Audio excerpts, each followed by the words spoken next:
October is Breast Cancer Awareness Month, and the American Society of Plastic Surgeons believes all women should be fully informed about their rights and options when it comes to reconstructive surgery. Now, former president of the American Society of Plastic Surgeons, Dr. David Song, and breast reconstructive patient Karen Silkaitis are here to educate us about women's options for breast reconstruction. Good morning to you both.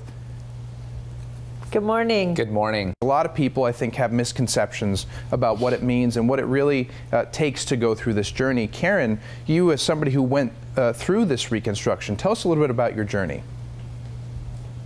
Great, thank you. So in 2009, I was diagnosed with BRCA1 or BRCA1 gene, which makes it much more likely that I would develop breast cancer. And at that time, I surrounded myself with a medical care team, including a board-certified plastic surgeon. And we went through my options. And then 2 years later, when it looked like I was developing signs of breast cancer, we decided to go with bilateral mastectomy, followed by reconstructive surgery.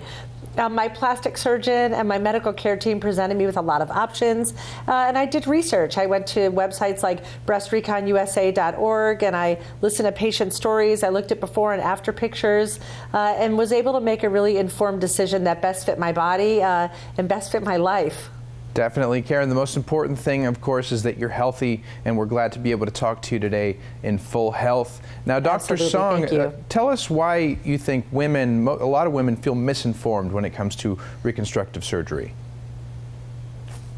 I think it starts with the diagnosis. When someone's diagnosed with breast cancer, there's a cloud over them and their family, and it's difficult to understand and fully incorporate the different types of options there are for reconstructive breast surgery. So in my opinion, it's important that patients seek out a plastic surgeon from the diagnosis so that they can help formulate a treatment option plan and carry them through the journey to restore what cancer has taken away. Of course, and you know, there's always obstacles, whether it's mental, physical, financial. Karen, what obstacles do women run into that would maybe make their options, you know, would give them less options?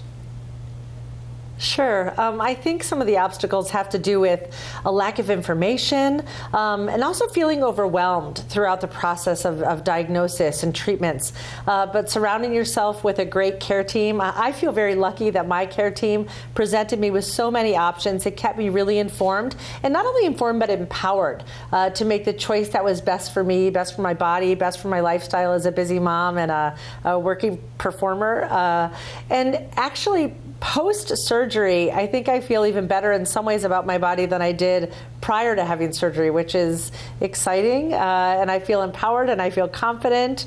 My plastic surgeon was definitely a huge part of that. Well, it's amazing that something positive came out of such, you know, a potentially negative experience. And Dr. Song, you know, a lot of women, I'm sure, wonder what it feels like, what it looks like. What can you tell them to sort of guide them and you know, help them their expectations?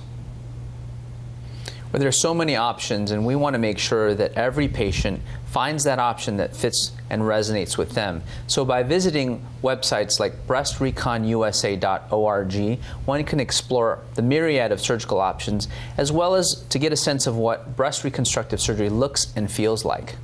Very good.